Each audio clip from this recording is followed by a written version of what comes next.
Hello guys, good morning. So ayan guys, alam niyo naman pumapasok bigla sa isipan natin na sarap kumain ng ice cream.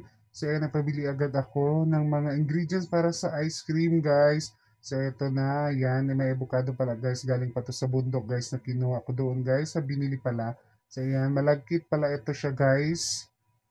Malagkit to ng avocado. So ayan, super green, super sarap. So ayan, lalagay na natin siya sa lalagyanan.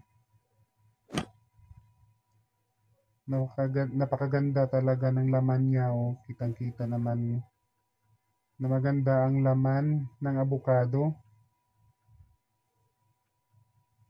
Okay, pangalawa. So, 2 kilo ito guys. Uubusin ko na tong 2 kilo. Yan, para mag-1-2 sawa tayo sa pagkain ng homemade ice cream.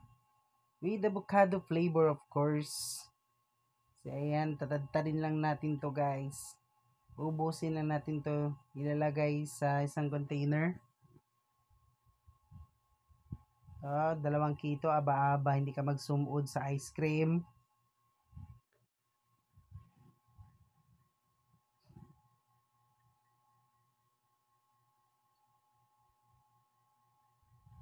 So, ayan, lagay lang natin sa isang container.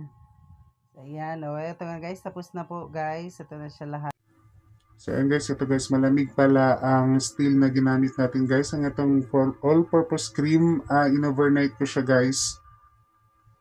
Para maging maganda yung alsa niya, no? So, yan, bali dalawa to siya guys. Gagamitan na natin siya ng hand mixer. So, para maganda yung alsa ng all-purpose cream natin. So, yan. Hanggat makuha natin yung consistency niya. Okay. Sige lang ng sige. Hanggat umalsa siya. So, ayan. At dito na natin ilalagay ang ating condensed milk. Yan guys, nakita nyo naman na umaalsa na ang ating condensed milk with cream densada.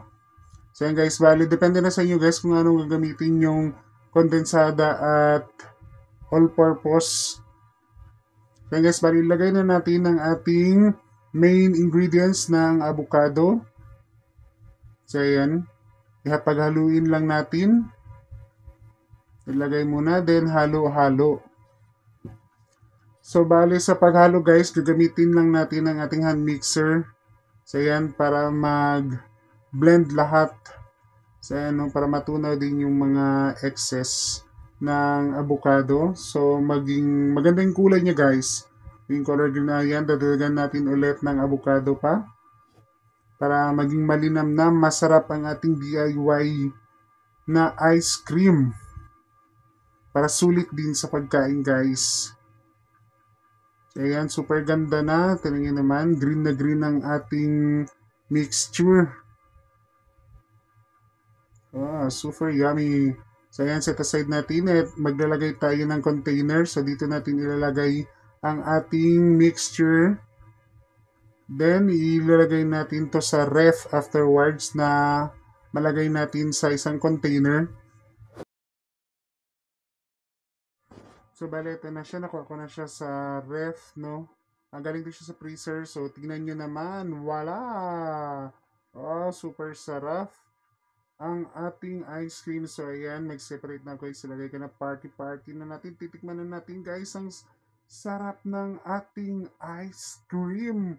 Homemade ice cream lang to, guys. So, napaka-easy. Mga mami dyan, mga daddy dyan, mga kuya at ate. Gawa na kayo. Super easy lang gawin ng dessert na ito. Para sa ating mga chikiting at mga bata dyan, no? So, napaka-easy lang gawin. So, ayan, tinan nyo naman, oh, parang nasa branded talagang gawa natin. Ay, ayan, nilagay ko siya guys sa cone. Tingnan natin kung mas masarap ba talaga pag nasa cone o wala sa cone.